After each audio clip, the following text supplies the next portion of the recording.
Hola a todos. Hoy estudiamos 4 temas: el futuro perfecto, el condicional perfecto, el presente perfecto de subjuntivo, que en el libro de texto se llama pretérito perfecto de subjuntivo, y el pluscuamperfecto de subjuntivo.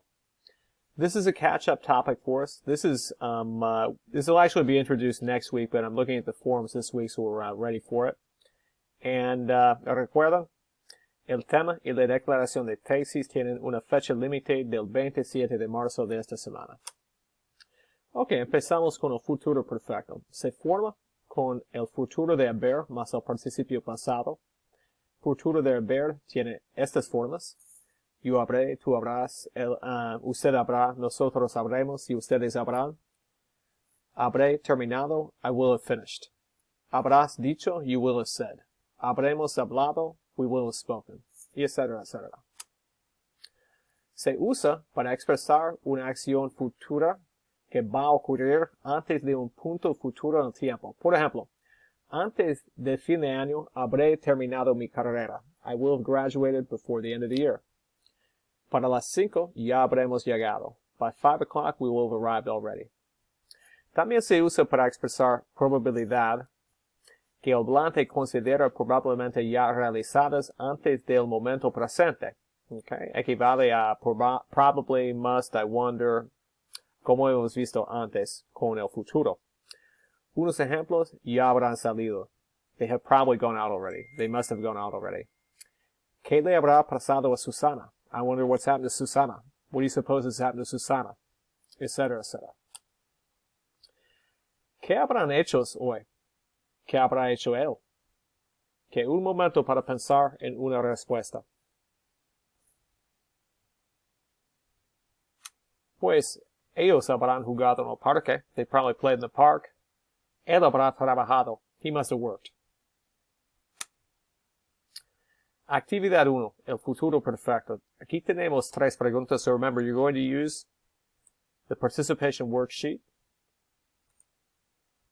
to answer these questions right here. Okay, you'll type those in, write those in, and scan them, however you want to do it, and upload it on Canvas.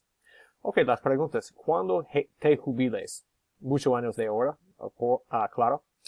¿Qué ya habrás hecho con tu vida? So when you retire, okay, this is subjunctive. This is future action, not completed yet. We'll talk about that the next few weeks.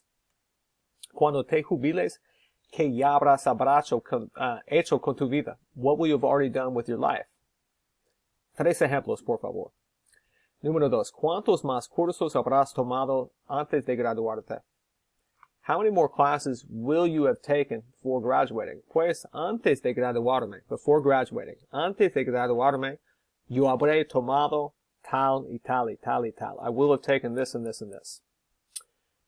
¿Qué habrás terminado para el domingo esta semana? What will you have finished by Sunday of this week? Pues para el domingo de esta semana yo habré terminado mi trabajo, habré cumplido con unas tareas domésticas, etc., etc. Okay, at this point you can pause the video and complete that activity, and then we'll continue. Condicional perfecto. Se forma usando el condicional del haber, habría, habrías, habría, habríamos, habrían, más el participio pasado. Habría vendido. I would have sold. Habrían comprado. They would have bought. El condicional perfecto se usa para expresar una acción hipotética pasada que no llegó a ocurrir. Por ejemplo, yo le habría acompañado al concierto, pero no me invitó. I would have gone with him to the concert, but he didn't invite me. ¿Qué habrías hecho en ese caso? What would you have done in that case? También se usa el condicional perfecto para expresar probabilidad sobre una acción pasada que el hablante considera probablemente realizado antes de otra acción en el pasado. Por ejemplo, como no estabas en casa, pensé que te habrías ido a correr. Since you're not home, I thought that you'd probably gone out for a run. Something to that effect. Anoche llegaron muy tarde. ¿Qué les habría pasado? What do you suppose had happened to them? ¿Qué habrían hecho los estudiantes antes de tomar el examen? Un momento para pensar en una respuesta. Pues antes de tomar el examen, habrían estudiado mucho. So they would have studied much. They probably studied a lot before they took the exam. Or they must have studied. Okay, however you want to express that. Ok, ahora pasamos al pluscuamperfecto de subjuntivo. El imperfecto de subjuntivo, perdón, tengo un error aquí. Pluscuamperfecto de subjuntivo.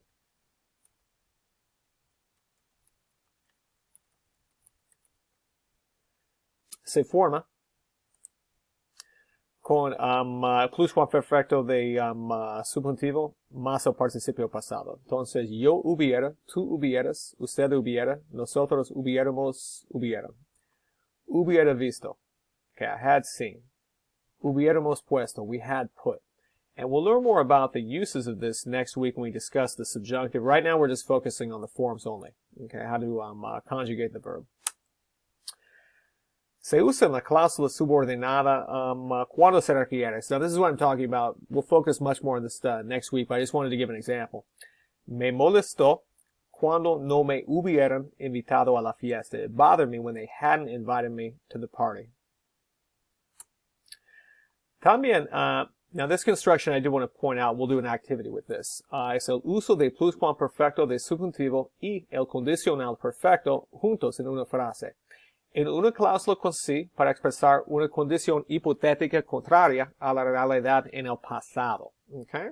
Usamos esta construcción, pluscuamperfecto de subjuntivo más el condicional perfecto.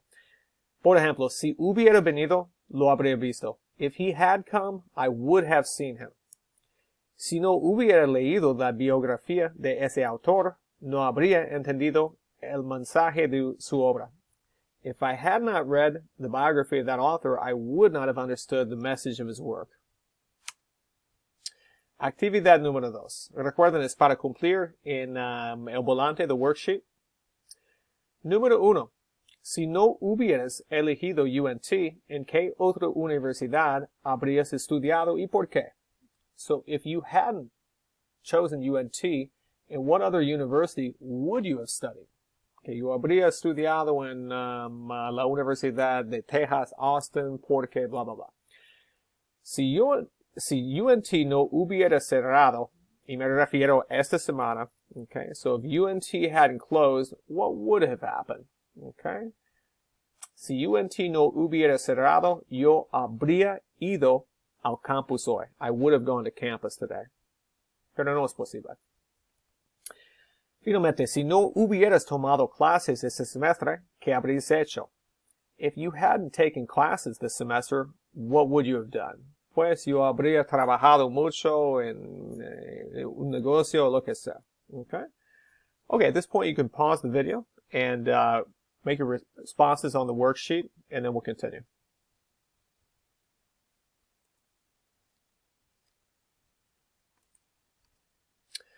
Ok, presente perfecto de subjuntivo. Se forma con el presente del subjuntivo de haber más un participio pasado. Y a propósito, todas estas formas que hemos estudiado hoy son tiempos compuestos, formados de dos verbos juntos. Okay? Una forma de haber más el participio pasado. Yo haya, tú hayas, usted haya, nosotros hayamos y ustedes hayan más el participio pasado. Again, this is something we'll look at a lot more next week when we talk about the subjunctive. For now, we're just looking at the forms. Okay? Pero como ejemplo, no conozco a nadie que haya sido educador en un centro de discapacitados. I don't know anybody who has been an educator in a center for the handicapped. Okay? Vamos a ver muchos más ejemplos de eso en la próxima semana. Por el momento tenemos dos actividades más. Para practicar las formas de presente perfecto de subjuntivo, van a llenar los espacios en blanco en el volante on the worksheet, claro, con una forma de presente perfecto de subjuntivo. Okay? La forma que acabábamos de estudiar. Luego, ok, continúa por 10 preguntas. Misma actividad. Luego, otra actividad, pluscuamperfecto de subjuntivo dice rellena los espacios con la forma correcta del pluscuamperfecto de subjuntivo. Entonces, una forma de pluscuamperfecto en cada espacio en blanco. Y bueno, pueden poner las respuestas en el volante. Y creo que es todo. Vamos a tratar de eso en la siguiente clase. Bueno, que tengan buen fin de semana. Y si hay una duda de cualquier cosa, por favor avísenme. Gracias por mirar y adiós.